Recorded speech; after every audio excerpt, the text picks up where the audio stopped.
to think that we could have won the division this year. I mean, you did have a pretty good shot. You were looking real good early on in the season, and the Bills really started off rough. We were one of the top teams in the AFC all year. I mean, to some not so much. I mean, there are some people who said that you had a quote-unquote paper soft schedule. But we beat the Cowboys this year.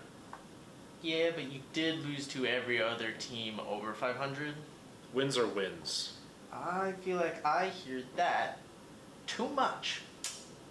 But anyways, it seemed like you guys had too many mid-season roster changes anyways.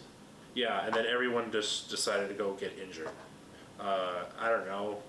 Losing Achane kind of messed up our whole running scheme, and then Chubb tearing his ACL was a huge blow, and then the wild card was just a disaster in of itself. It was like really cold, like below zero. We're a Florida team. We are definitely not suited for cold environments. Well, you do have to overcome that at some point. Most of the teams do play in cold environments.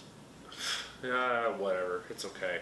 I mean, as long as we're dominant at home, that's all that we care about. I mean, we could have like every home game be like Broncos week 3 for like every game. That would be lovely. I mean, 70-20 is a score that is pretty unheard of. I mean, there's only 3 teams that scored over 70? It's pretty amazing. Tua had 4 touchdowns that day. I mean, anybody who had a Dolphins player in fantasy football was having a field day. Yeah, that's just the tip of the iceberg. You guys got a really talented offense.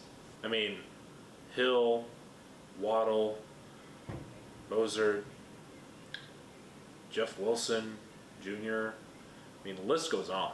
Yeah, and we really like Mike McDaniels too.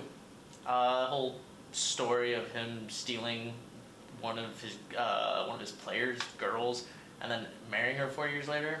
It's a good one. Oh yeah, classic Mike. So, anyways, how are you feeling for the future?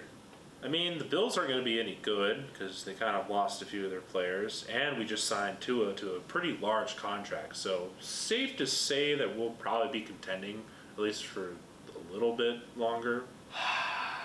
Yeah. Now you just have to beat a good team. What did I ever do to you, man? It's okay. You're not the only one who can't beat any good teams. You're not alone. Hey, we're going to be better at this next year, and Tua's going to be a top 5 quarterback this season. We'll see about that. I am curious to see how that offense and an upgraded defense does in the AFC this next year. Oh yeah, we're going to make a run for that AFC East title. And we're also going to make a stand in the playoffs this next season. That is, unless somehow the Patriots or Jets become really good. You're a real mood killer. You realize that? I try.